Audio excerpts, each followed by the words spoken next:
Brilliant. So firstly, I wanted to say welcome, everybody. As you know, with our expansion in September, the Plymouth and Torbay area became my responsibility, and with that the team that I work with, we decided that it'd be really good to pull the EAs together, because there's some great things going on in both areas, and I think that rather than duplicating things, it'd be really good to share as a bigger group. So welcome to the Torbay guys. We're really pleased to have you here.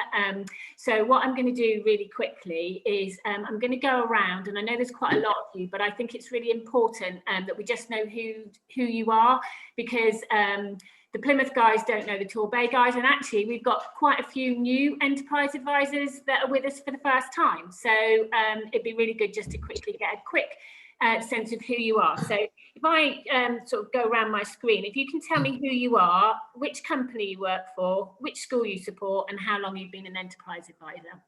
Okay, so we'll just run through this really quickly.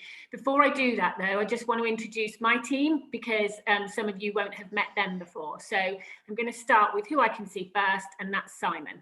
Okay, hi everybody, Simon Wainwright. I'm an enterprise coordinator for 17 mainstream schools in Plymouth, started in November. Yeah, and I think I've met most of you, but good to see you guys from Torbay area. Thank you. Brilliant, thank you. Claire? Yeah, hi everybody, I'm Claire Colston, enterprise coordinator for the last couple of years, covering Torbay and sort of the South Devon area, really. Brilliant, Nice thank to see you. And Caroline. Good morning, everybody. Lovely to see you all. Caroline Stanmore, I'm Enterprise Coordinator, previously covering Plymouth and South Hams. I'm now covering Plymouth and Torbay, working with the special schools and alternative provisions. Brilliant, thank you. And I'm Nikki Henderson, and I'm the Senior Enterprise Coordinator, so I manage the team, and I work with 3 colleges across the area, so City College Plymouth, Plymouth College of Art, and also South Dartmoor College. So brilliant, thank you ever so much. So if I go around the screen, and then if I miss anyone, please do let me know. So I'm going to start with Nigel. Good morning, Nigel Halford. I'm the Enterprise Advisor with Tavistock College. I've been with them for 4 years, and the day job is Chairman of LED Leisure Management Limited. Brilliant, thank you. Mike. Morning everybody, Mike Halliwell. I work for Babcock in the dockyard in Devonport. I support Long Course, which is a special educational needs setting in Plymouth, and I've been doing that for about the last 18 months. Lovely, thanks Mike. Tracy. Sorry, just have to remember to unmute. Oh, there you see, I need to get to know this. Right, I'll start. Okay, we'll go Tracy Hewitt because she's unlocked first. It's like a game. Who can unmute? I failed. I've just been kicked out. I'm Tracy Hewitt. I'm new as an enterprise advisor. I work for the Electrical Distributors Association as their education and training coordinator. And I'm working with the Mill Bay School, whose name eludes me because it's changed. So Mill Bay, that's exactly what it is. So well done. Wicked. Yeah. Okay, Tracy Clay. Hi there, yeah, it's 2 Traces. I think there were 6 in my school when I was at school. So Tracy Clay, pivotal recruit. I'm a recruiter, independent recruiter, but also a careers and personal coach. Very recently an EA, I'm officially linked to Brixham Community College, but as yet still to meet them, but that's a work in progress. But I've been speaking to Claire since probably about October time, I think it was last year. So been involved on some of the projects that's going on. So looking forward to getting really involved. Brilliant. Ralph. Hi there, Ralph Frisk. I work for Babcock.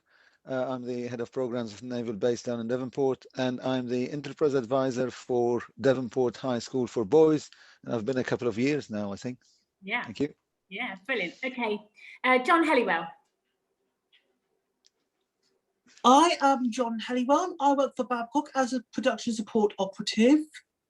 I've been working on a virtual work experience program for the school I'm an EA of, and I'm an EA of long course, and I've been enrolled for 18 months.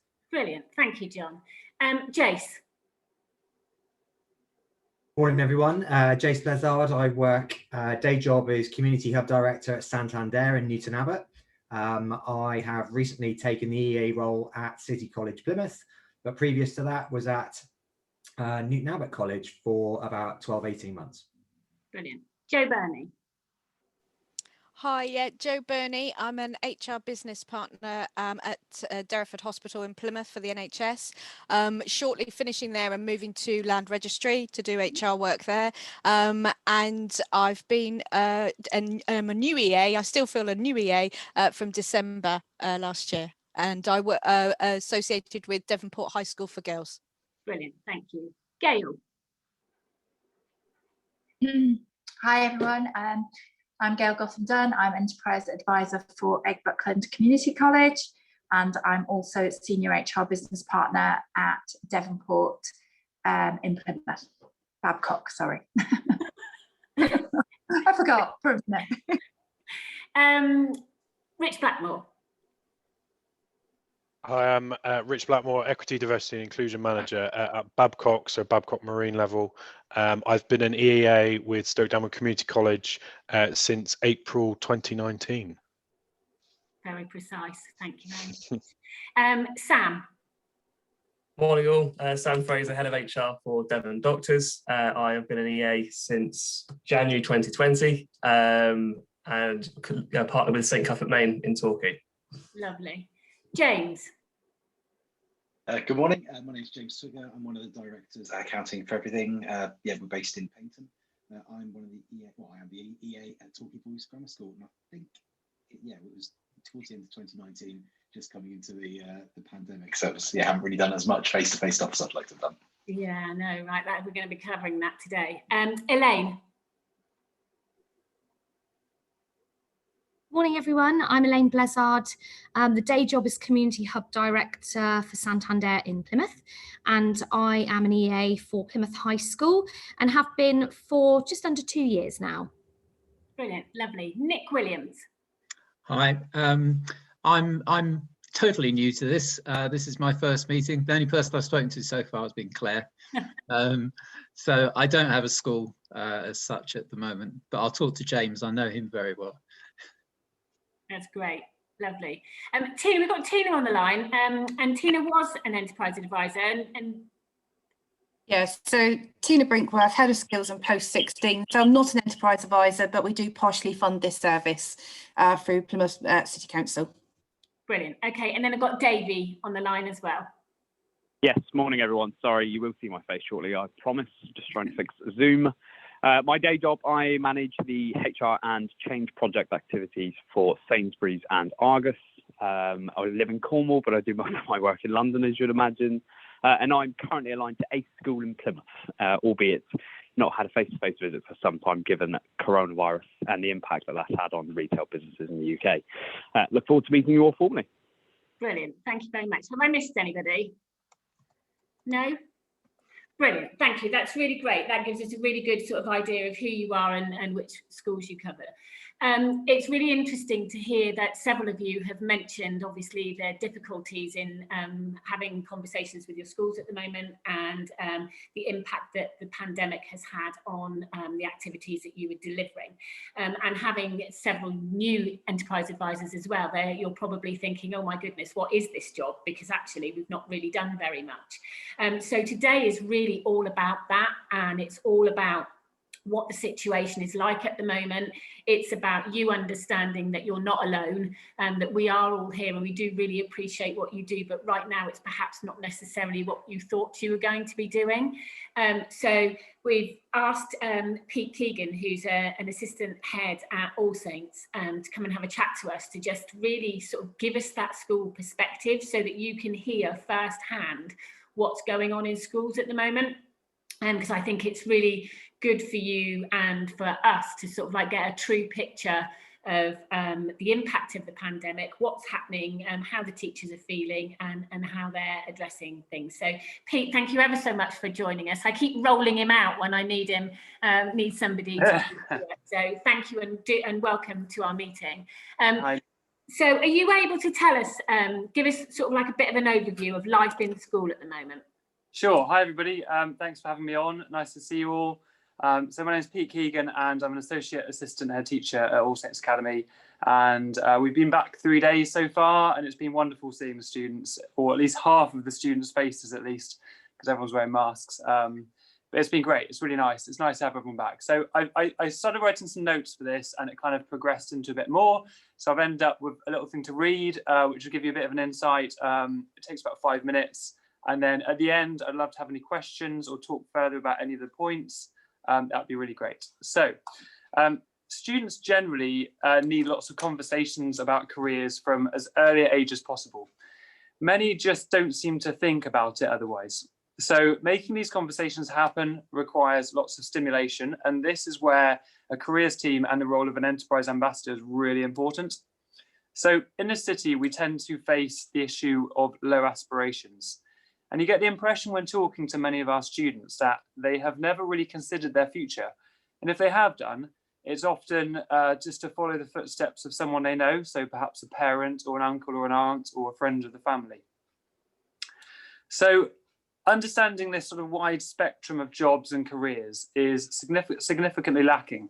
And this leads to students not feeling motivated, or not motivated to do well in school even, or to strive for a future which to them perhaps looks a bit unexciting. So to tackle these low aspirations and lack of consideration towards their future and general lack of motivation, we typically run careers events of many shapes and sizes in order to inspire the students and keep the conversations around their futures going. So without this, I feel that students would just simply drift.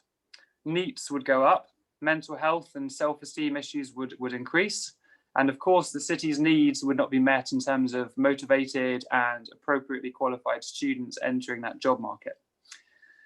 So over the last year, we've been doing our best to continue this despite the restrictions that sort of threaten to make it all seem quite impossible. So the year before the pandemic, so a normal year, we ran all kinds of events. We had Careers and Next Steps Fair in school with around 40 exhibiting employers, next step providers. We had off timetable days for year groups of students carouselled around masterclasses that were run by FE lecturers or employers. We had that for 3 year groups. We had visits to universities, to regional careers fairs, to Aspire conferences. We had employability skills workshops, all sorts, speakers about apprenticeships, visits to sixth form, the list sort of goes on and on. Not to mention, a whole week of actual work experience in a work setting, which to many of our year 11s, they've completely missed out across the whole city. So during these 2 lockdowns, we have had engagement in the learning, the normal school learning of about 40 to 50% of the learners. So quite a low amount, and lots of them we just haven't heard from. We've been making lots of phone calls, trying to get in touch, trying to get them into the work, but it's been really difficult. We've communicated them mainly to them mainly via Google Classroom, which is where they took part in their daily online lessons. And here we had a space to promote virtual events and provide as much remote support as we could. Often this was signposting students towards online events or resources that could help them in some way to progress in their journey towards their next steps. Companies, careers support organisations, FE, course providers, etc. have all really adapted to providing online support and events for students. There are a huge amount of virtual opportunities for students now, including virtual careers fairs, virtual work experience through multiple platforms. You'll have heard of Speakers for School, I'm sure, things like that, and virtual open events, virtual insights, all sorts. And we're doing our best to kind of signpost these to the students. However, it requires a real effort from the students and therefore a motivation to engage. And this is where these opportunities are failing to reach many of the students. So this is very different from, just taking a year group on a trip to Princess Yachts or putting an inspiring speaker in the front of the classroom.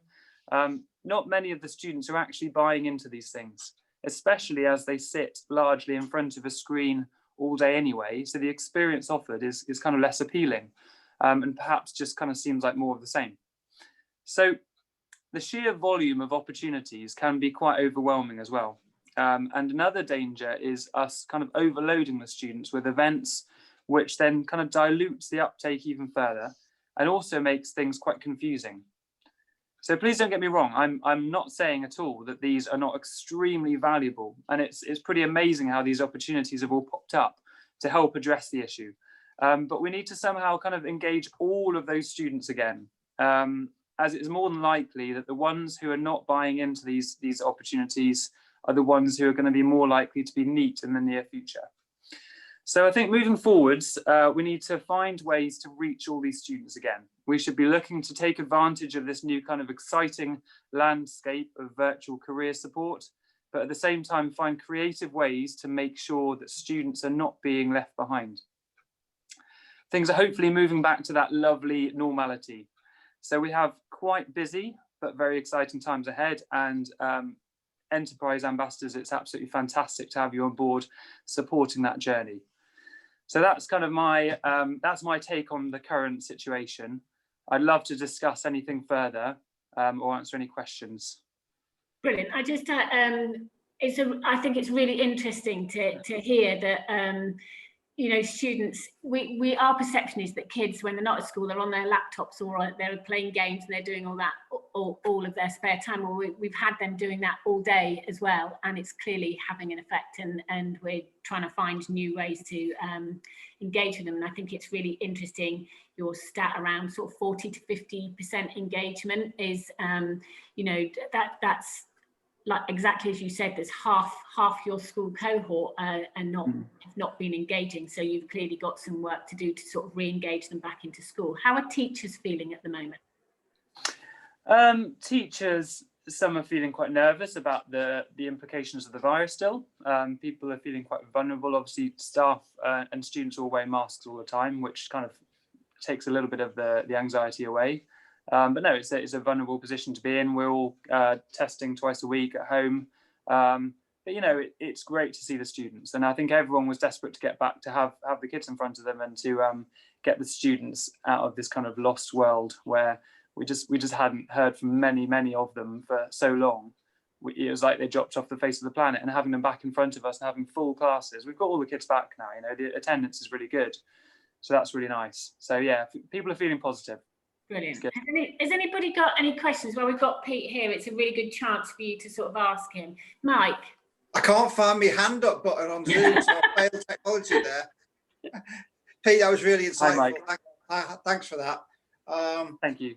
It's really interesting to hear what you've got to say there in terms about the manner of engagement.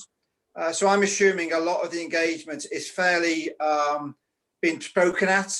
You know, they're being told a lot of things. So actually, if you looked at that from an educational perspective, we're probably not engaging the learners in the way you would look to engage them in their classroom setting, by giving them a variety of means by which they can access the information. So, you know, would your advice be, whatever we provide virtually, does it have to be more engaging in terms of, you know, student participation, so that we hit multiple channels in terms of visual learners, you know, audio learners, kinesthetic learners, that sort of mindset?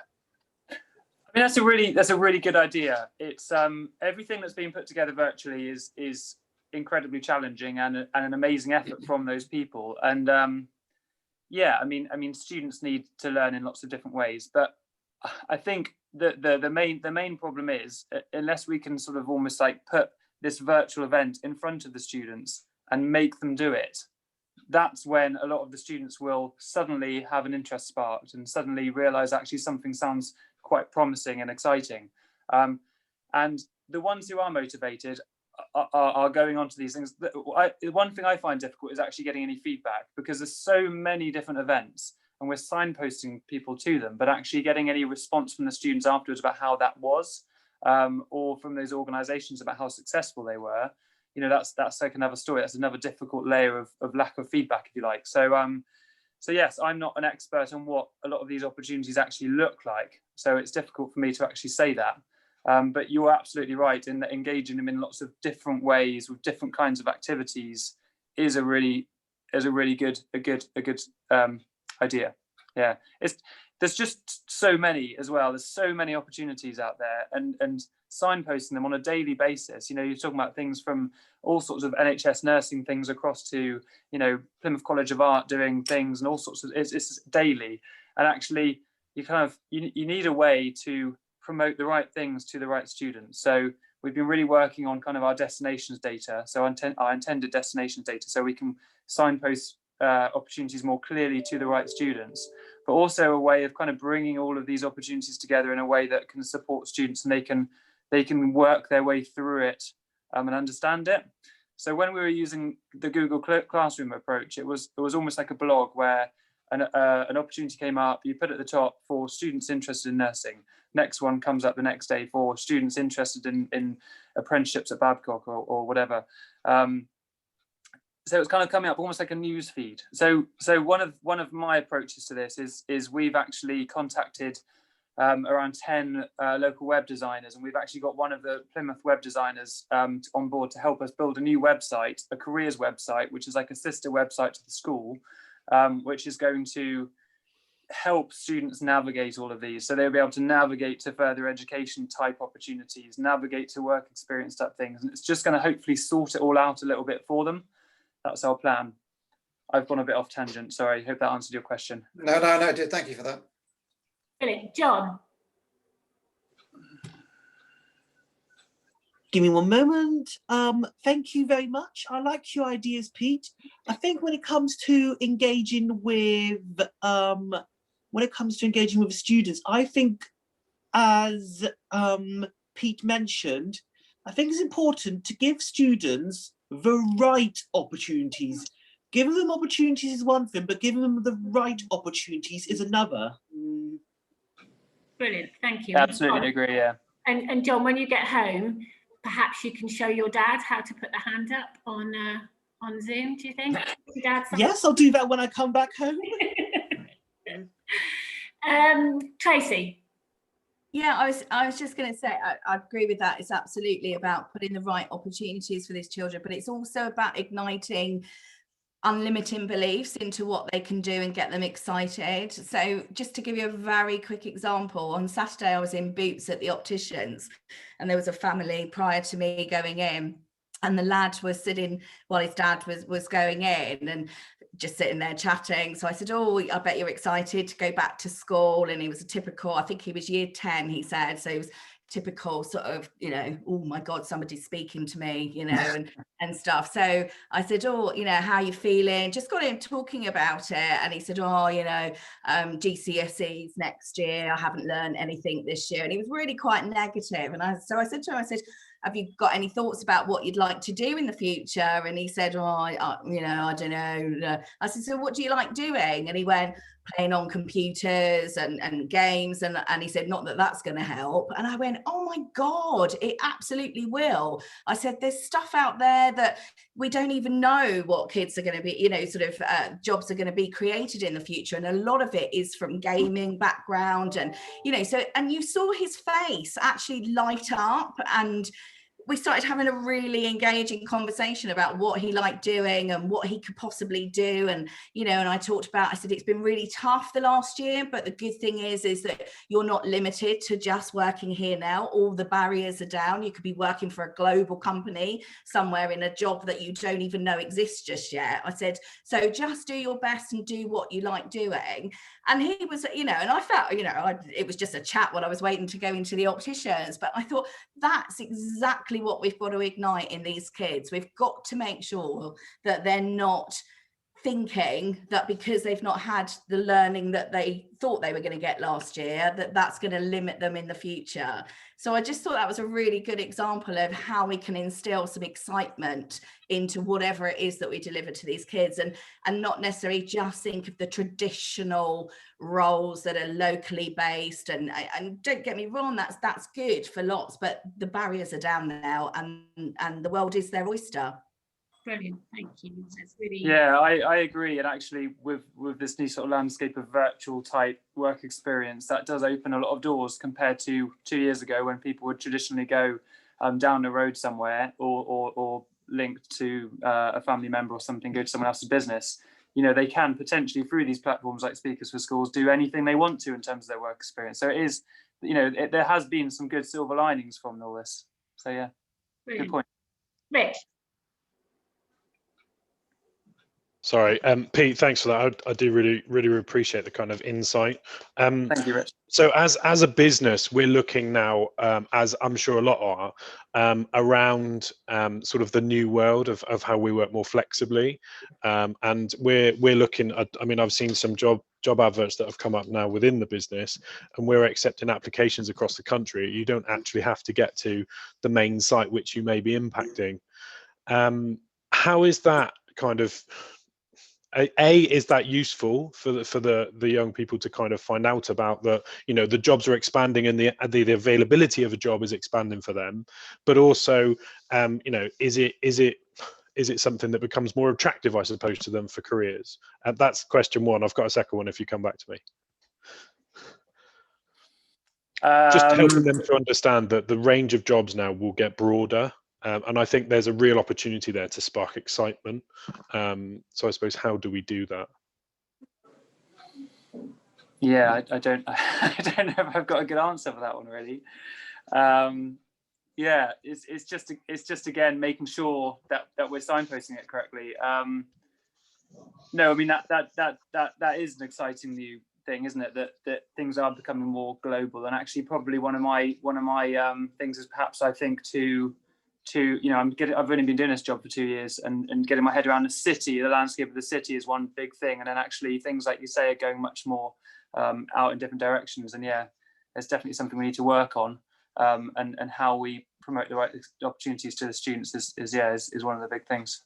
I don't think I've answered the question, sorry. No, that's fine. And it's probably more of an opportunity for us more than obviously the schools themselves to come in and say, you know, this is more of the new way of working, because we've spent £1 million on some of our sites across a load of sites to kind of change them into collaboration hubs now. So it's not that there's rows of desks anymore. So it'd be really great to kind of get in and show them what kind of the offices of the future are starting to look like.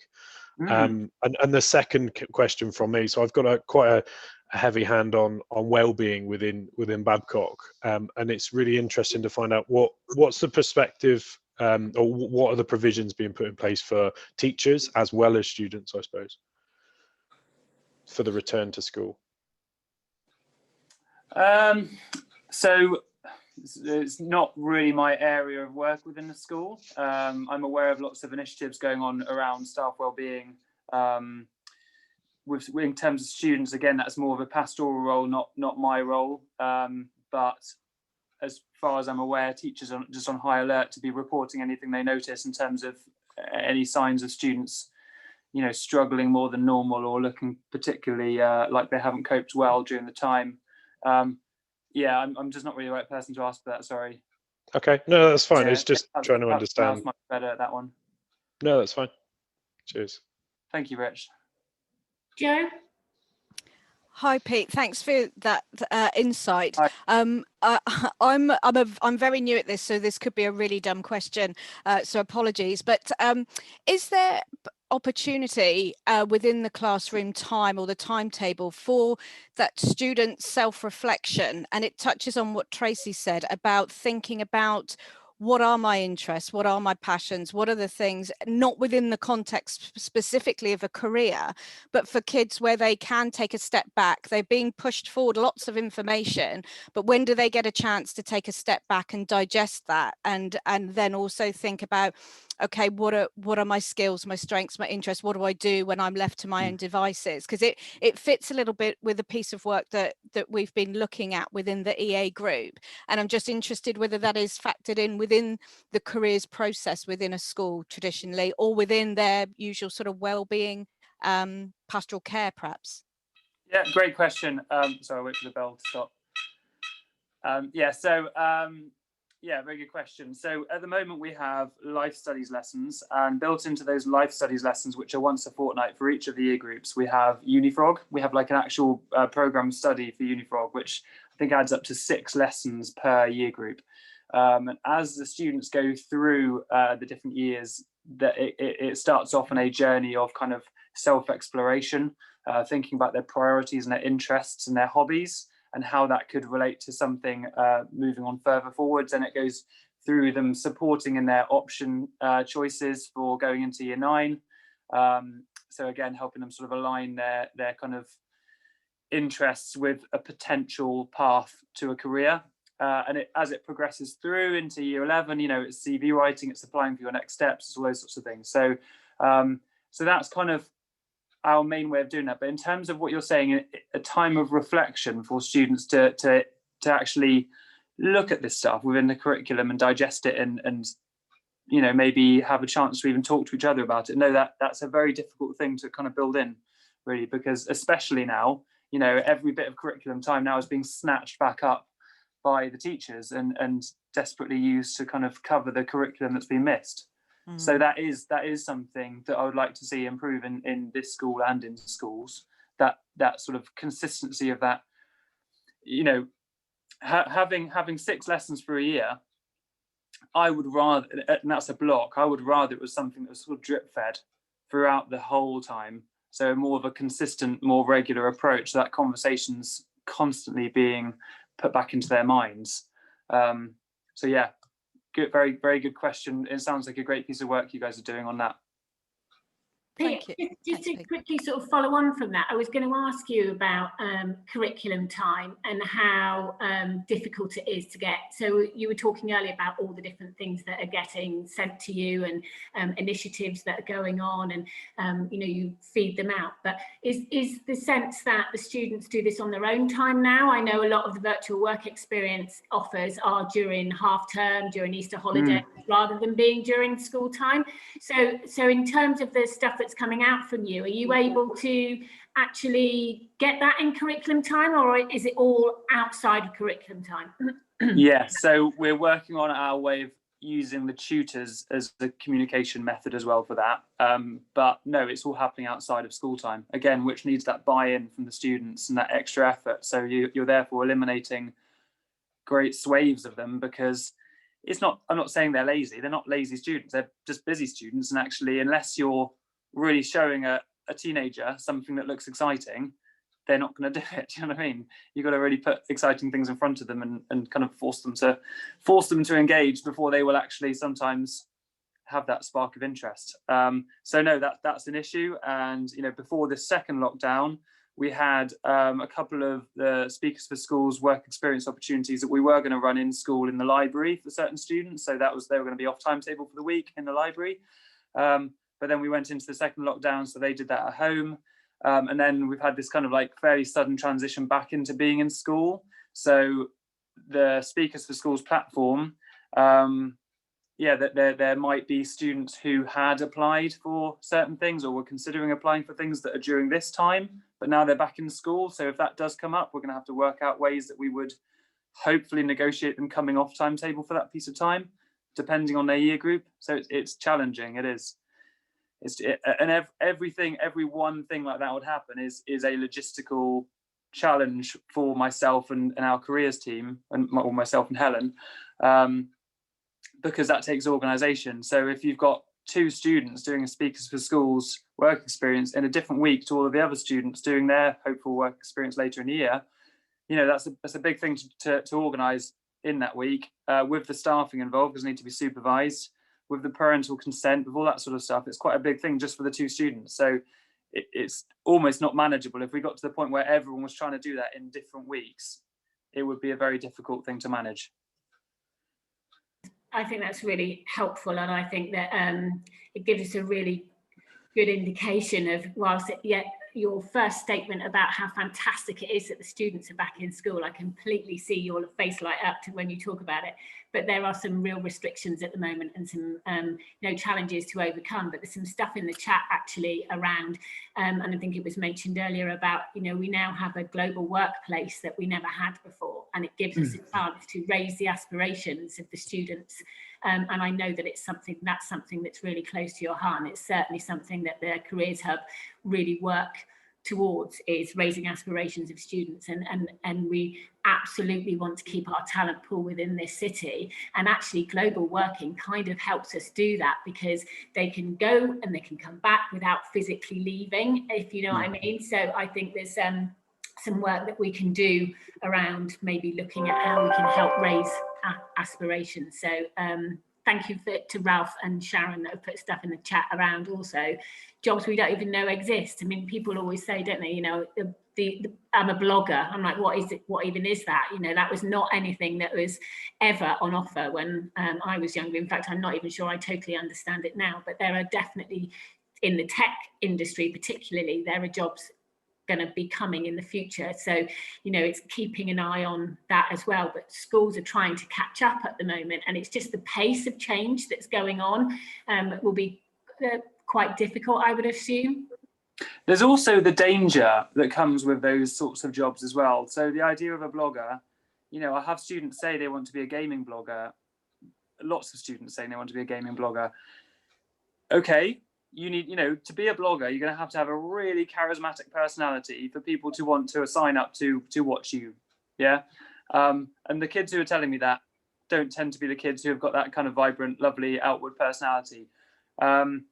You know, and you also have these potential jobs in the future that exist. And for some students, that's fantastic. It'd be amazing opportunities, but it is equally quite challenging to pull students away from those kind of ideas if you feel like it's appropriate to, because they will rely on, you know, a future wonderful career in something which is just linked to a hobby they do, but there's no guarantee. There's you know, it's difficult to forecast whether they'll be successful in that. So as much as that's a good thing, it's a very difficult balance and a danger as well. Yeah, it used to be professional footballers. I want exactly, to be yeah, exactly. Yeah. So kind of, okay, what's your plan B? How can we kind of keep our options open, because that is very particular what you're trying to do. Yeah. Okay. Tracy, you've got your hand up. Pop stars, yeah. Yeah, I was just going to say, I totally agree with that, those sort of aspirations, you know, wanting to be an influencer and all of those types. But actually, I think, you know, there's lots of examples even today where things like virtual reality is being used extensively across the construction and built environment industries. So Balfour Beatty have got some amazing stuff that they show on their websites about what, you know, virtual reality is being used.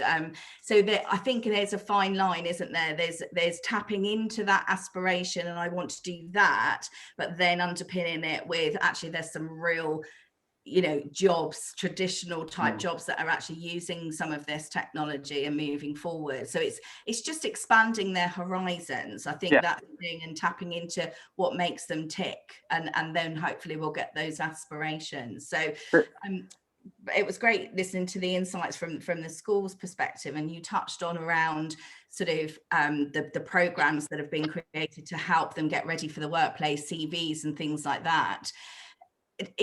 You know, sort of as a recruiter, you know, even the recruitment world and the recruitment process changes literally by the day. We've got video interviewing as part of the process now, but more importantly, it's about networking, and using other things like LinkedIn is actually probably more important nowadays than a CV. And so are the schools looking at getting sort of that sort of how up to date is the content, I suppose, of some of this stuff that they're being prepared with, is my question.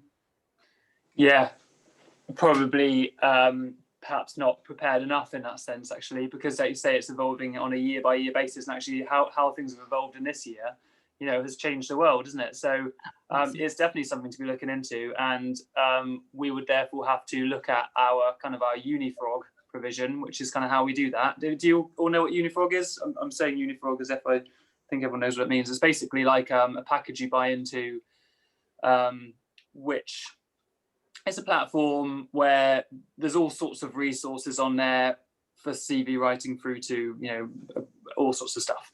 Basically, it's not uni, doesn't stand for university, it stands for universal. So it's kind of like our general careers package that we build into the curriculum, if you like.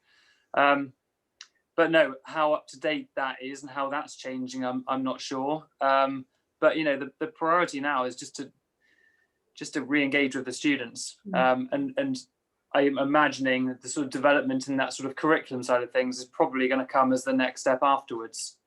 But yeah, I think what you're saying is absolutely right. It's a different world now, and we need to really adapt to that. Brilliant. I think that's been really, really helpful. Pete, thank you so much for your time and for your insight. And I think, you know, everybody here will agree that teachers do the most amazing job, and if anybody here is homeschooled, they will love teachers even more than they did before. But I just want to say thank you for giving us a really good overview. And just so everybody knows, All Saints do not have an enterprise advisor at the moment. They are literally the only school in Plymouth without one. So if anybody has a friend or somebody that you think would be really suitable, please do let me know, because you are my focus. I am determined to find you somebody brilliant. So thank you very much. And it would be really great, Pete, if maybe not just now, but maybe in future we have you back, just to sort of talk through how we can help you and things, you know, maybe once things have calmed down a bit. Sounds great. Yeah, can I just say as well, some of those questions really challenged me actually, and that's a really good thing. And I think that's so important as to why enterprise ambassadors have this wonderful relationships with their schools, because as someone who works in education, some of those questions just came out of the blue, and actually, yeah, they're really good sort of start points for some thinking. So yeah, that just shows how important this is. So yeah, excellent. Thanks for your time, everybody. I'm on it, I promise. What's that? I'm on it. I'll find you Okay. somebody. Thank you very much, Pete. Thanks, everyone. Bye. Thanks. Bye. Thank you. Jace, sorry, I just seen that you had your hand up. No, Were you waving? Oh, Yeah. clapping. Sorry, Clapping. brilliant.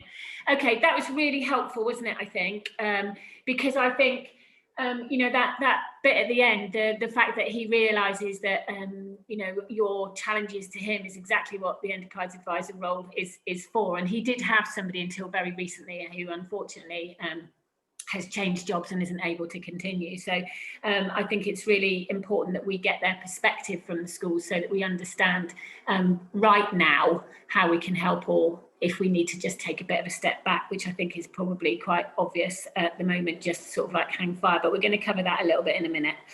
So I'm just going to go through, we've got a few more people that have joined us. So I'd just like to introduce you for those who haven't met before. We've got Victoria, who's actually our hub manager. So Victoria, did you also want to say hello? Morning, everybody. Lovely to see you. I have met many of you previously, but for those of you I haven't met, as Nikki says, I'm Victoria Gage, and I'm the Heart of the Southwest Careers Hub lead. So yeah, so this is something that I'm really keen to see, is how we all engage individually with our enterprise advisors, who do an amazing job, by the way. Thank you very much. And how it's working across the patch, because big area. So it's lovely to spend some time in Plymouth, albeit virtually. So we've joined our Plymouth and Torbay guys. Yes, I have. So, I knew that. I'm sorry, yeah, everybody. yeah. It's because so many of the faces are familiar. And then I saw, did I see Sam Fraser on the call? Yes, I can. So I should have known, really. So good morning, everybody. Lovely to see you all. Nice to see you, Johnny. Brilliant. Thanks. Sharon, I've got Sharon as well now. Hi, good morning, everybody. Sorry, I was a little bit late. I was distracted by a call that I had to take. Yeah, lovely. Thank you for inviting me, and it's good to meet everybody. I'm a new EA with South Devon College and South Devon College High School. So I'm the baby of the group. You're not the only one. Don't worry. We've got a few newbies today. Thank you. And Emma has joined us as well. Emma Hewitt.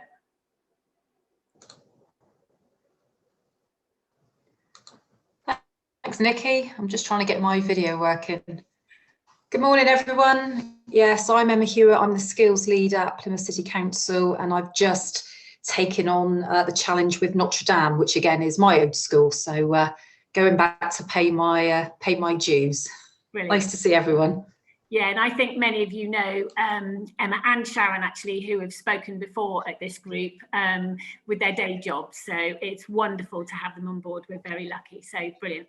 Okay, well, I'm very quickly going to go through the actions from the last meeting. This is the Plymouth meeting, guys. So apologies to the ones from Torbay, but I just want to get these cleared off. So the first action from the last meeting was around the Governor Forum. I wanted to set up a working group, and very kindly Simon Francis, who isn't able to make it today, and Rich Blackmore have agreed to help me out. So we had a meeting along with Caroline, and we have booked a Governor Forum for the 12th of May between 5:30 and 7. We've got to obviously pull together the details of all the linked careers governors in each school, which we're working on now. And then with Rich and Simon's help, I'll pull an agenda together, and it'd be really great. I'll keep you updated, but it'd be really great if any of you wanted to attend as well, because I've just been to the one in Somerset, and they had a mix of enterprise advisors there and lead governors for careers, and it was really good to get them to see them in breakout rooms chatting to each other and start a relationship that they hadn't had previously. So I'll keep you posted on that and let you know how we go. Nikki, can you just clarify that is for Plymouth and Torbay as well, isn't it? Yeah, for Plymouth and Torbay. Yeah, sorry. Thank you, Claire. The second one was for you all to contact your careers leaders just to say hi. This is around the light touch that, again, you know, I can't stress enough. We've just heard from Pete about, you know, right now they're not putting anything in curriculum time, everything's out of hours. Just a light touch with the careers leads. How are you? Is there anything we can help you with? So hopefully you've all done that. Action point 3, 4 and 5 were all sort of linked together towards the breakout room sessions that we had last time around activities that we could develop to help. And I've sent a subsequent email afterwards to sort of like kind of reiterate again that we've had the feedback from schools that some of the stuff that we were talking about was not potentially the right thing that they want just now.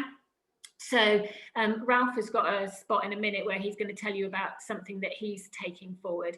But I think, you know, that we need to sort of take a step back and take a lead from the schools. And whilst we came up with some really good ideas, what I don't want to do is spend loads of time and loads of effort and take up loads of your time and loads of your effort if really the schools right now aren't going to use the resources that we're developing. So we just need to take a step back from that right now and be just a bit more mindful of what's going on in schools. And that's, you know, it was all done with the best intentions, but the schools are quite clear that with this second lockdown coming in and going again and all the issues that that's brought around, they simply don't have the time to be doing extra bits and pieces at school, and they're getting loads of stuff chucked at them. So we just need to be mindful of that. And the last action was around a poll for the timings of the meetings. We agreed it was going to be every 2 months. I did the poll and it came out sort of like the second Thursday of every 2 months. So that's why we are where we are today. So that's the actions cleared from last time. So leading on from that, I'm going to hand over to Ralph and to Simon to talk about something that got developed out of the breakout room last time. I think it's one of those things that I'm sure as we go along, people will have questions. We've just got 10 minutes, so it is quite tight. But I think it's one of those things that it's a work in progress, and I think there's some activity that we can all do together down the track to get this going. But right now we need to be mindful that you know, we don't want to overwhelm the schools. So there's some time, we can take some time to develop this activity, and it'd be really good to have your feedback. So Simon, I'm going to hand over to you and Ralph.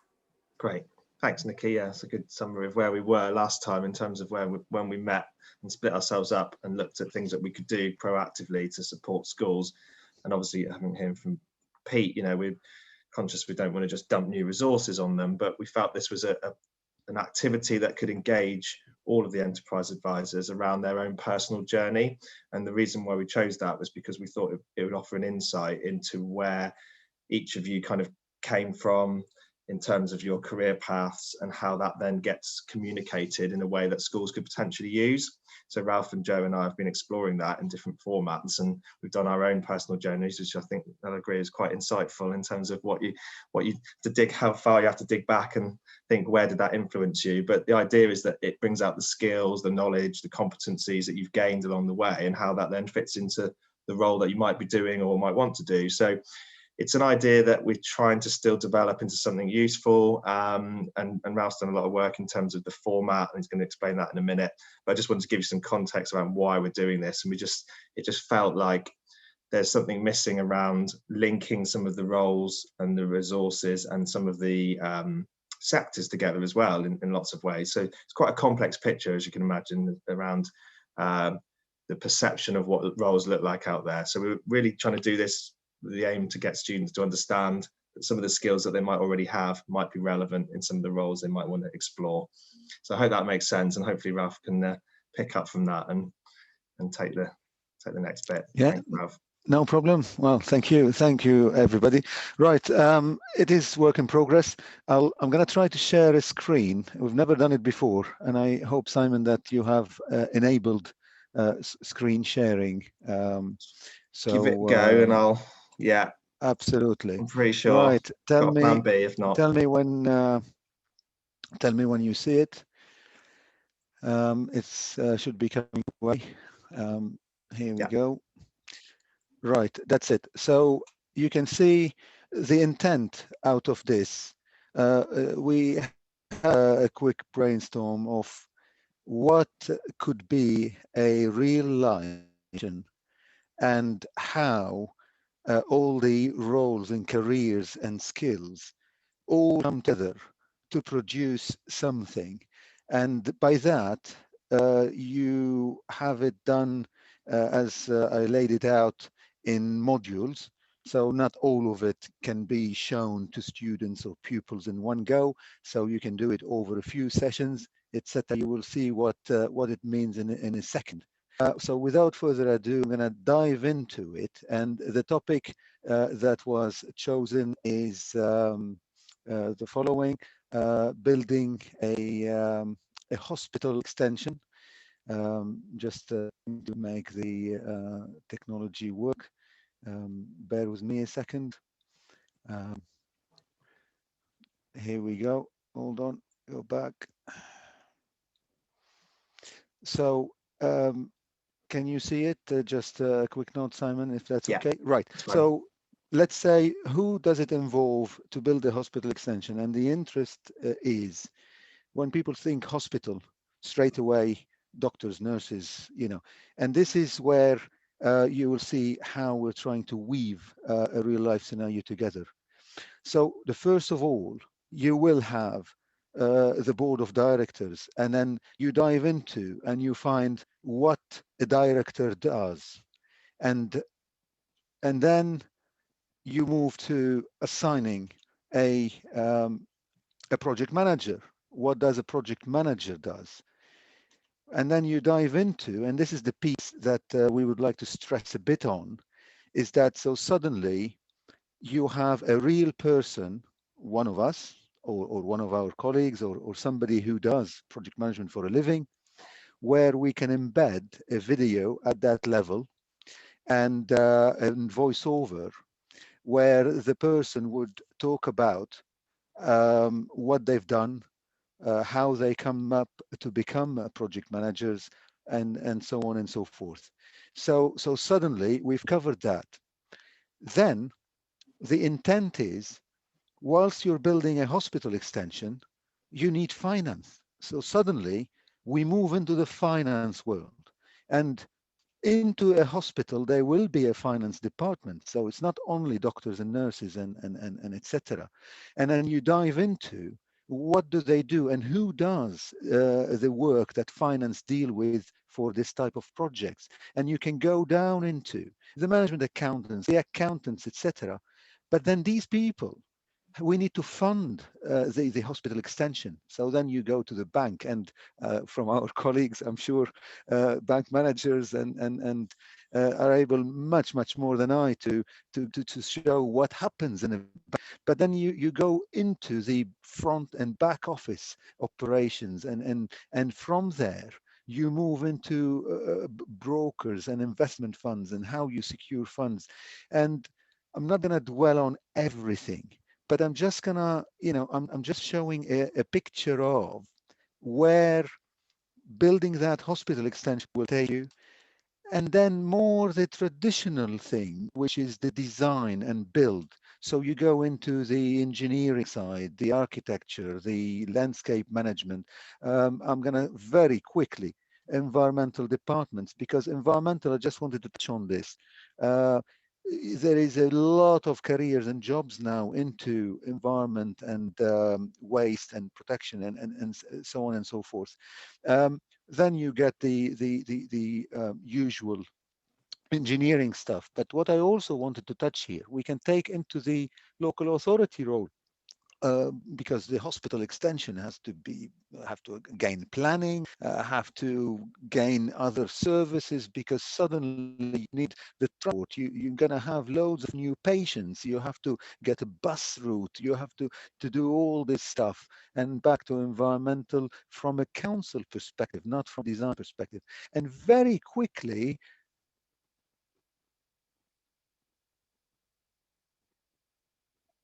you go into the construction that I really want to get to. So whilst you have all the plant operations and maintenance and all this, then we can go into a totally different area, which is the medical side. Because when you're doing a medical hospital extension, you need to have what the doctors need, the operation rooms and all that. I haven't done that because I have no clue. But anyway, so colleagues can put their stuff there, and in the same way, then you can do the catering side, the restoration, because patients have to eat, staff has to eat, canteens, and then when you go into the restoration, you dive into, well, hold on, you have to source products, you have to have contracts with providers of food, and you can go to the local fishing markets, etc. So what I'm trying to say is, we can build this as big as we want it to be by bringing so many other careers and other real life scenarios that feeds into that. And just touching on the area that we all have been talking about is the media and the development of anything that is digital, because these days to book an appointment, to things, to market, to show things, all these illustrations you see on the walls in a hospital, somebody has made that, somebody has some media background, have done in a very, very quick manner. This is the intent, is to create narrated by a subject matter expert in our own fields, talking a bit about ourselves, how we got into that job, and how our job actually weave into a real life scenario, and offer this to over 5, 6, 10 episodes, and show pupils and students that whatever your school career now, it can lead you into areas in the future. Right, I'll leave it there. And yeah, questions, comments, please. Thanks, free. Ralph. Thanks for getting that technology working as well, because I know it's quite tricky. But yeah, hopefully you agree that gives sort of overview about what we've been working on. So yeah, it'd be good to get some feedback. So Elaine's put something in the chat. I don't know, Ralph, do you want to stop sharing your screen? That's okay, brilliant. I'm trying to, yeah. Yes, that's okay. It. Wow, thank you. Elaine's put something in the chat to say how brilliant and visual it is, and I think she put it would definitely have floated her boat as a student, and I can see how much work has gone into that already, and then that from, I mean, I'm not saying that an extension in our hospital is a small thing, because it's not a small thing, but it just goes to show how that interconnectivity for all the different job roles goes into something that's going on. So I think it's not a small piece of a small undertaking, Ralph, by any stretch of the imagination. You've done an amazing job, but I think there's I think hopefully everybody can see that there's some potential legs in that. It's just at the moment it looks quite labour intensive. Ralph, I bet it's taken over your life, hasn't it? Like Sharon says, showcasing all the rabbit holes. Yeah. Has anybody else got anything? You know, indeed. Look,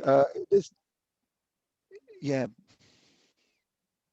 Can I just say, Ralph, that the bit that we think that EAs could kind of contribute to is this template we've developed, and there's a kind of short and a long version. So there's one that kind of asks you to look at your career journey and your related skills, so you can see where it fit in. And we'll, you know, if there's interest, just let me know, and we can share that template with you, and you can have a go. I think we'll share the template in the minutes anyway, because I actually think the template itself, and we'll try and make it, we'll put it into something that looks a bit more glamorous than the Word document that it's going to go out on. And but I think that you can share it with your schools to show how you got to where you are and what the different impact points within your life have been that made you make a decision one way or another.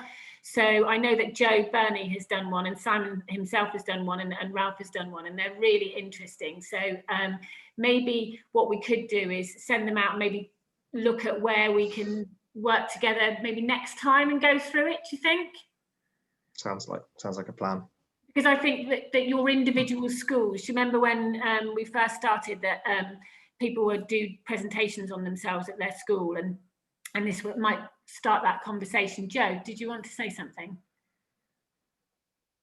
Yeah, it just dawned on me when Pete was talking earlier about how the students are having a lot of information sort of pushed at them. I wonder whether there's an opportunity for them to maybe interview a couple of key adults in their life about the adults' career history, and then get the conversation talking. So it's not up to teachers to do something, but it gets the career conversation going, because it was a really useful exercise for me personally. And I think perhaps, you know, another key adult in a student's life might be able to reflect on theirs and bring something to the conversation about careers and passions, and, you know, the fact that careers aren't linear, you know, that they do take funny paths. But yeah, so it's just a thought when Pete was talking about how can they keep the careers conversations going without impacting on teachers' workload. Just a thought. Brilliant, thank you. Tracy Clay? Yeah, I was just gonna add to that. I think what's great and what, you know, the kids need to hear, that it isn't just one pathway. You know, the way that pathways and careers interweave, and decisions that you make at that age doesn't necessarily mean that that's where you will end up, and lots of it will add to that end result. And I think we're all probably, I know myself, I've had that I'm on my definitely second, maybe third career now. So it's I think that was an amazing visual and a really useful tool. I think it could definitely sort of tap into the broad, you know, sort of spectrum of what's available out there, but actually individual journeys to get to those roles might be completely random. Yeah, thank you. And I think, like I said, I think the next step is we'll put the template out with the minutes and have a go at it and see where your career journey, and I haven't done mine yet, but I expect that I'm not a great reflector, but I think it might make me sit down and think about changing points within my life and decisions that perhaps were out of my hands. I had my daughter when I was 17, so my dream of being a hotel inspector went out of the window straight away. So, you know, there might be some little key moments in your life that make decisions for you, and filling that out might be really interesting. And then maybe we'll come back next time and see what we do with that. But Ralph, I want to say a huge thank you. Crikey, what an undertaking. But I think there's definitely something that we can maybe work on with this. So I'll leave you in Simon's capable hands, you and Joe, and we'll see where this goes. So brilliant, great job. So the next bit of the agenda was about the enterprise advisor role. And this is, you know, I said right at the very start that the pandemic's had a massive effect on what enterprise advisors have been able to do. We've got several new enterprise advisors that have come on board of late. And I can't remember who it was that said that they haven't actually been introduced to their school yet, because, you know, even that, Tracy, even that is is, you know, a challenge at the moment. So I thought it'd be really good to have a chat and just have an open chat about what the enterprise advisor role looks like right now and what it looked like before, and maybe have a bit of a discussion about where we are with that and how we can move it on together. And to do that, I've asked 3 of the enterprise advisors that have been doing their job a little while if they could just sort of like have a couple of minutes to tell you a bit about their journey and what happened, what life as an enterprise advisor has been like for them. So I'm going to start with Sam Fraser, if that's okay. So Sam, are you able to just sort of like give us a little bit of a potted history of your enterprise advisor journey? Yeah, sure. I can't believe it's been over a year. I was expecting to look back and say, oh, I've been doing about 3 months. So I started, I spoke to Victoria and also Claire, because I was quite interested in helping my old school. So similar to one of the guys on the call, really. I was still quite close to the head teacher at Cuthbert Main. I was recognising they didn't have the support, so it kind of linked in from a slightly different way. Got speaking to Claire and Victoria and recognised the EA role as something I could definitely help with. I've got a career in HR. It's something that is intrinsically linked to careers, so it's nice and easy. There's a lot of transferable skills there. In terms of how I thought it was going to go, it's very different, mainly because of the pandemic, if I'm honest. But we've been able to really think about how we do things in a very different way. So as previously you're thinking you're going to help with sort of careers days, the mock interviews, the things that really helped me sort of as I was going through Cuthbert Main and going on to be, going on to university and so on.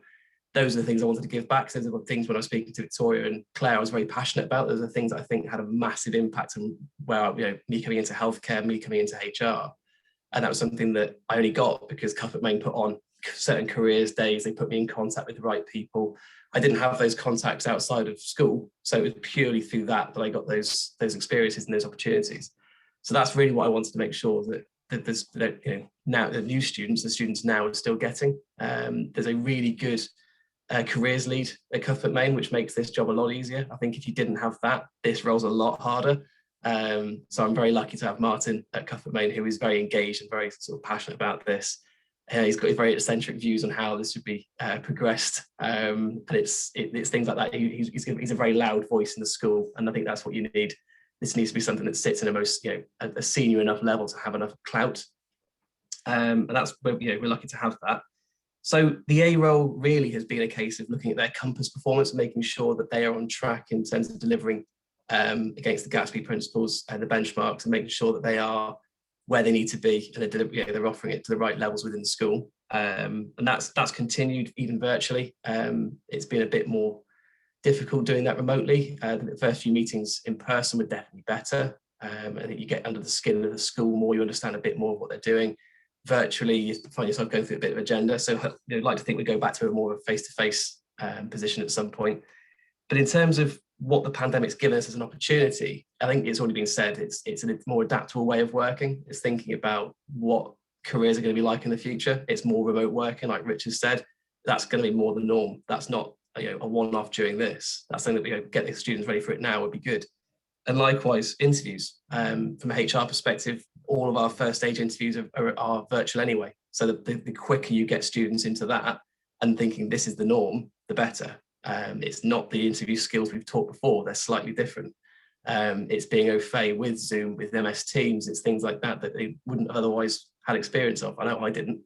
So yeah, it's been a really interesting year, really fulfilling. 2021 is going to be a bit different, I think, in terms of if we get back to normality, hopefully. And more of the more traditional career stuff will hopefully start to come back in and think about how we fill that gap that we've obviously created through this pandemic, and the gap that already existed within Cuthbert Main.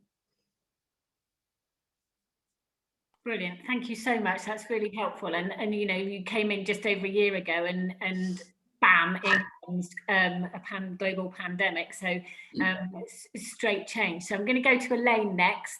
Elaine's had both sides of the journey. So Elaine's been with a school that perhaps didn't engage quite as well as we'd hoped initially, and then has subsequently moved to another school. So Elaine, do you want to just give us a quick overview?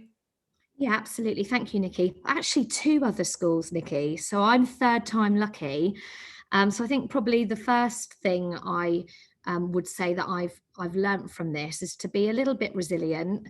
There are challenges that schools face, and sometimes it's not always the right time. And I know certainly on my first school, they have an amazing relationship with their enterprise advisor now, and it's working brilliantly. But at the time that I was involved with them, everyone resigned. That was my first introduction. I went in and they said, oh, everyone's left. So I think, you know, there are challenges, but personally, I've got so much from being an enterprise advisor, and there was two things really. There was the personal aspect and there was the professional aspect. And if I talk a little bit about the personal aspect, Emma Hewitt actually and myself were both friends in school. We were in the same year at school, and we were really fortunate in that we were in a year with very bright girls. We went to Notre Dame. But I don't know if you felt the same way, Emma. We're probably two of the few that didn't go on to university and went a slightly different route with our careers. And we've both been very successful, but there was an awful lot of focus in our school at the time around that university route. And I don't actually feel that I was supported at all with kind of careers, and I stumbled into what I was doing. So I don't know if you felt the same way about that as well, Emma.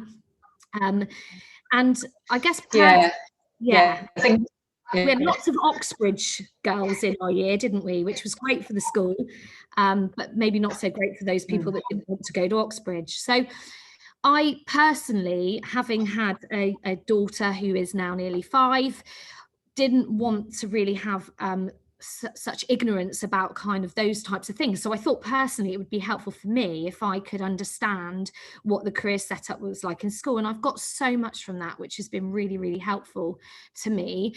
And I also think I can bring something to actually be passionate about the fact that you do not have to go that route to have a career. And hopefully working with girls in Plymouth High School can be a bit of a role model. So that was kind of the personal bit. The professional bit has been a lot around the networks, if I'm honest with you. And it's such a great pleasure to come onto these calls and meet so many people. And I feel really fortunate. I work for a company that is really keen for us to get involved in these types of things. So I feel, and I'm going to take a little bit of credit, that being the first enterprise advisor for Santander within this group has now led to so many more getting involved, and Santander being part of a cornerstone employer, I'm going to say, oh, you know, maybe I had a little bit to do with that. So I think that was really, really good as well. And things have changed dramatically in the past 12 months. But for me, the kind of remote side of things has opened up further opportunities, because we're probably all in a similar situation where our companies are getting more streamlined. I certainly don't have the same amount of time that I did have 2 years ago. I've lost staff. People haven't been replaced. My job role's grown. And the remote side of things has meant that actually we can support more, because I can take the travel out of the day and I can help with more things than perhaps what I did before. So I find that quite exciting. I've been doing some stuff with Heather, my careers advisor. She's brilliant. She's really receptive to all those things. And probably the biggest challenge that I've come across so far in the new world is that she's finding it harder to get careers on the agenda, because there's so much to catch up on in terms of the curriculum. So that's probably the biggest change and challenge. The rest of it, I think we've got kind of sorted. So if I can help her with that agenda and do it in a more smart way that's maybe not as time consuming as it was before, then she is going to stand a better chance of getting that careers conversation happening in her school. So, you know, that's just my whistle stop tour, but hopefully it just shows that there's lots that comes out of being an enterprise advisor, more so than perhaps what you think it's going to be. And it's really quite enjoyable along the way as well. So thank you. Brilliant, thank you so much. And you should big yourself up, because you were the first Santander enterprise advisor, and you introduced Victoria to Stuart, and now I think we have 12 or 13 enterprise advisors from Santander. So fantastic, thank you, Elaine. And finally, Nigel. Thanks, Nikki. I certainly do want to teach people how to suck eggs here, because there are a lot of people who've been doing it for some time. But I'm also conscious of the fact that we have a number of new colleagues So I'll try and pitch it as quickly as I can. Like Pete Keegan, I made some notes that I didn't miss anything, so I'll just work my way through. So I've been with Tavistock College for 4 years, and prior to that I'd worked with the Education Business Partnership since 2003, and that morphed into STEM ambassador role prior to becoming enterprise advisor. So Tavistock College, by way of background, is part of the Dartmoor Multi-Academy, currently 1,400 students, a sixth form of 205, and a sort of average annual intake of 240 students. In terms of my first actions with Tavistock College, the first one obviously was to establish my first key point of contact, and that was Philip Roos, who was the assistant principal, who certainly had and still has his work cut out because he has a teaching load. He obviously has an SMT responsibility and is responsible for careers. So I think the coming on board of an enterprise advisor has been a big assist to him. I wanted to meet very early on with the principal to establish the buy-in and commitment to the whole process of developing a whole school strategy. And I'm pleased to say that meeting went extremely well. My first priority as such was to really get under the skin and drill down to what was going on at my first point of entry, and to understand the extent of external links with both the public and private sectors, and to establish how effective and meaningful these links were. Also to try and identify the barriers within the college to progression. And with a few notable exceptions, Tavistock's links were very much Tavistock-centric and not conducive to providing wider career awareness, opportunities, etc. And very narrow in terms of work experience. There isn't a major sector base in Tavistock. It's very much around hospitality. So I knew exactly what I had to do. I also wanted to look at destinations in terms of where the students were going to, because that can often inform the thinking going forward, HEFE, an apprenticeship route. And also it's a foothold into the alumni who can and should play a major role in working with students, you know, how it was for them, how they got to where they were. So very quickly then, what have I been able to achieve? Well, I'd like to think that I've considerably broadened the college's links and the external engagement side with private and public sector organisations, and particularly important alignment of activity to the key priority sectors for Plymouth, which currently include retail, advanced manufacturing, medical healthcare, defence, construction, digital. There are quite a few in there, and the scope is immense. I'm mindful of the fact as well for people around the table today who are from the Torbay area, you have a very strong electronics sector in that neck of the woods, and you've got key innovation centres, certainly at South Devon College, White Rock, and elsewhere. So there's a lot to play for there. And again, through my own previous work in and around Plymouth, I was able to work extremely hard with colleagues with the Plymouth Manufacturing Group, and was able to pitch the Tavistock College in PMG's Schools Challenge. This was something, an initiative they rolled out a couple of years ago, which led to the college being partnered with Schneider, who are a major engineering electronics player in the Plymouth area. And also through the Building Plymouth initiative and working closely with Elaine in terms of our links with the construction sector, and we partnered with V3 Partnerships. So both of these key partnerships have led to, as you'd expect, site visits, academic placements. Schneider took in a member of academic staff for a full week.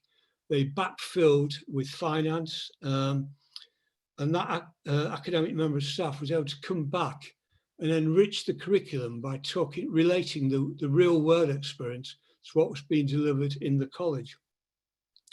Assembly presentations, women in STEM presentations, and various workshops. We were able to deliver in 2019 the Careers 360 interface, which was extremely well attended by a cross-section of organisations in Plymouth representing the key priority sectors, product design awards evening, work preparation days, employer visits to the college, and it goes on and it goes on. And also aligning key subjects that are delivered at the college with the employer engagement side of things. So media studies, computing, the sciences, maths, languages, all play a key part. Nigel, can I just jump in really quickly because I'm really conscious of time? I just wanted to ask you, has your interaction with them dropped off a bit over the COVID or not?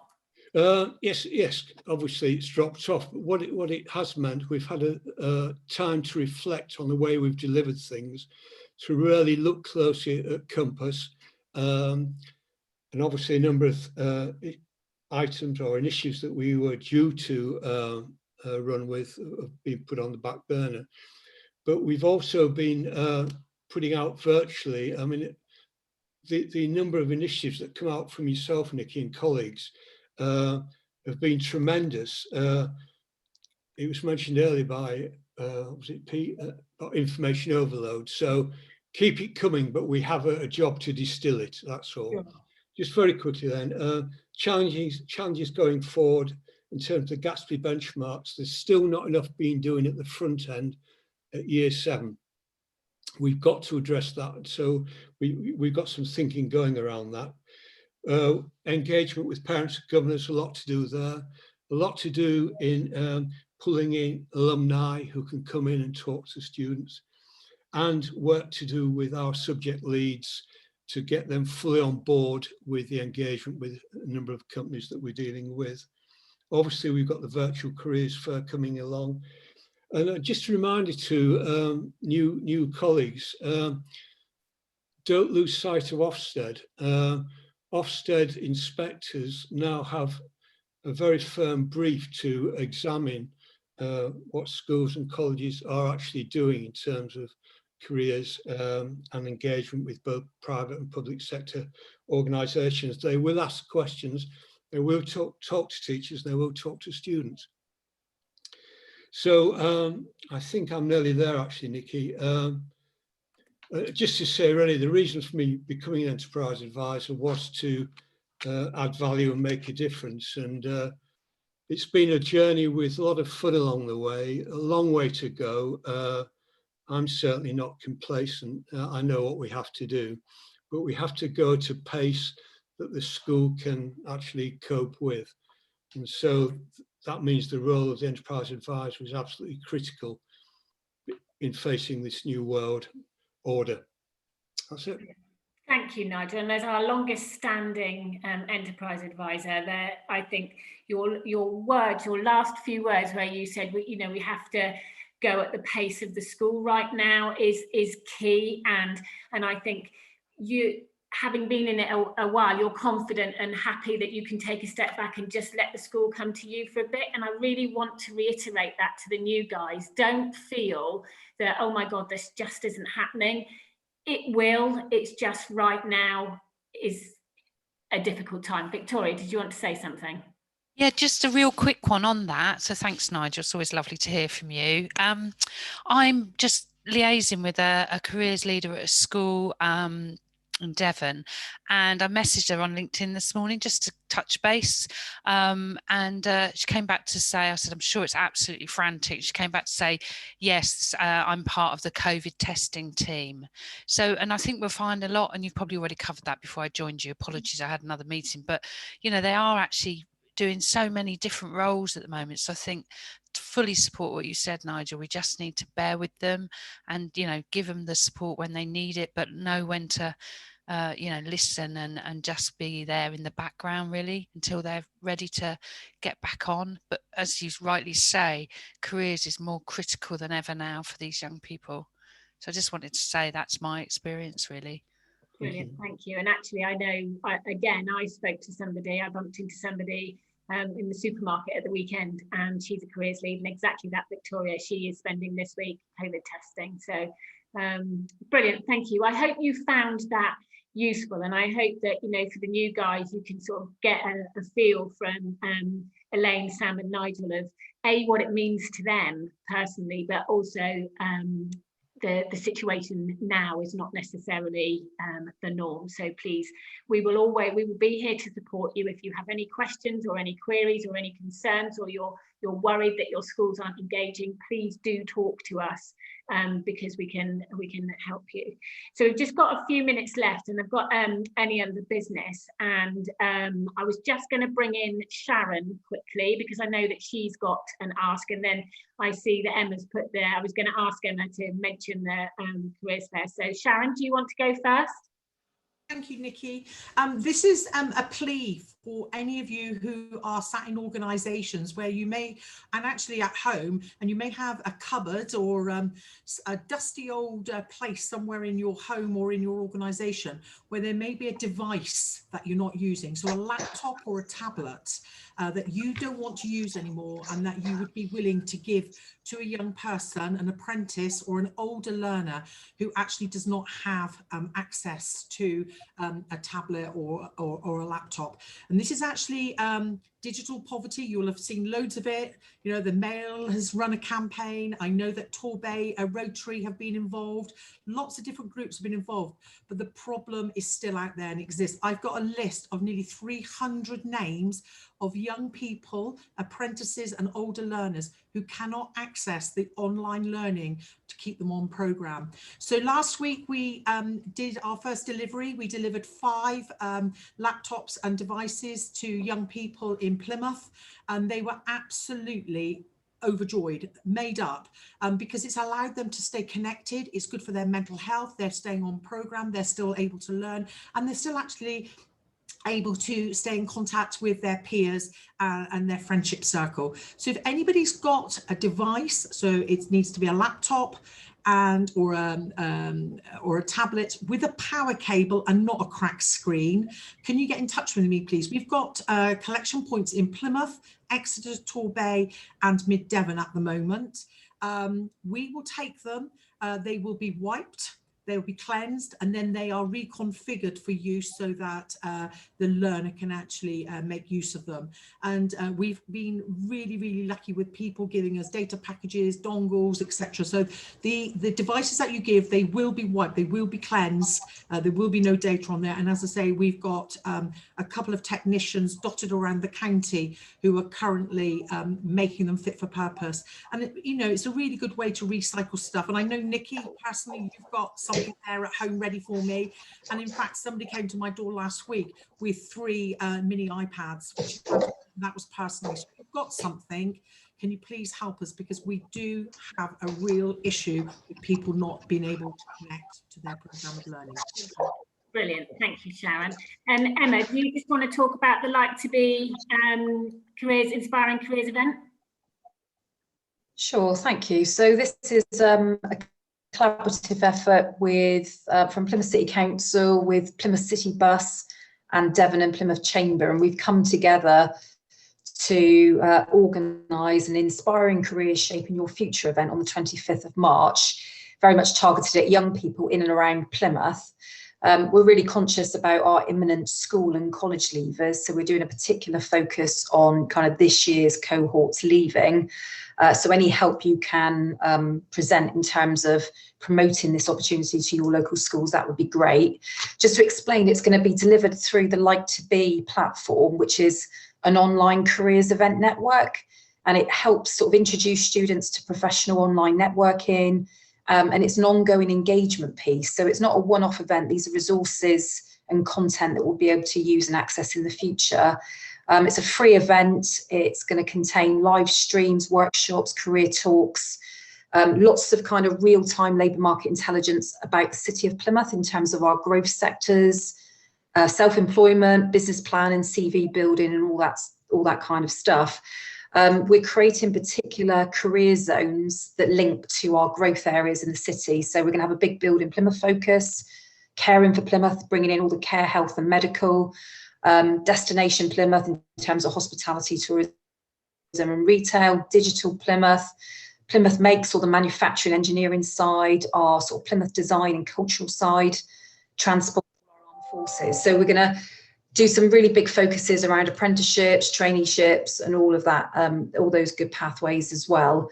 So yeah, it's another offer. I appreciate the landscape's busy. It's very targeted at opportunities for young people in around the city of Plymouth. So if your school's not involved and yourselves as employers, you'd be very welcome to sign up. It's free. So hopefully that will encourage some of you to take a further look. I've put the website in the feed, so please check out for more details. Brilliant, thank you. Emma, am I right that it's mainly focused on school leavers, year 11 and year 13?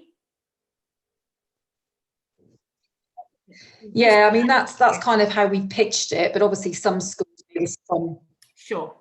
may respond in a different way. Okay, and obviously for the guys from the Plymouth meeting last time, we had Joe Skeel, a member of our team, talking about the virtual careers fair that we've got coming up in May. So I'm sure probably the Torbay guys have heard of that as well. We'll put some details in the notes. It's a which way now. It's for, again, it's for all, well, this is for all year groups. It's in April though, Nick. Sorry, April, 27th, 28th and 29th of April. I've even got it written down here. So yeah, and again, very similar to Emma, she's right, it is a busy landscape at the moment. But if people can only go to one, then at least they've got some activity that they're covering, and that's the most important thing, you know. So thank you very much. We'll put the details in with our minutes. So 2 minutes over, which is not bad, really. If you've ever been to these meetings before, we do very well to finish thereabouts on time. So I hope you found today useful. To the new guys, welcome. We are a network, as Elaine says. Please feel free to get in touch if anybody's got any questions or any concerns. We will also put a contact list out with the notes from today so that you'll have everybody's contact details. If you want to get in touch with Nigel and to ask him how he did something, please do. I'm sure he will be happy to help. Thank you very much, and I'll see you in a couple of months. Take care, everybody. Thank you. Bye, Nikki. Bye, everyone. Bye. Thanks, Nikki. Cheers, everyone. Bye. Bye. Thanks. Bye, Nikki. Bye, everyone. Bye.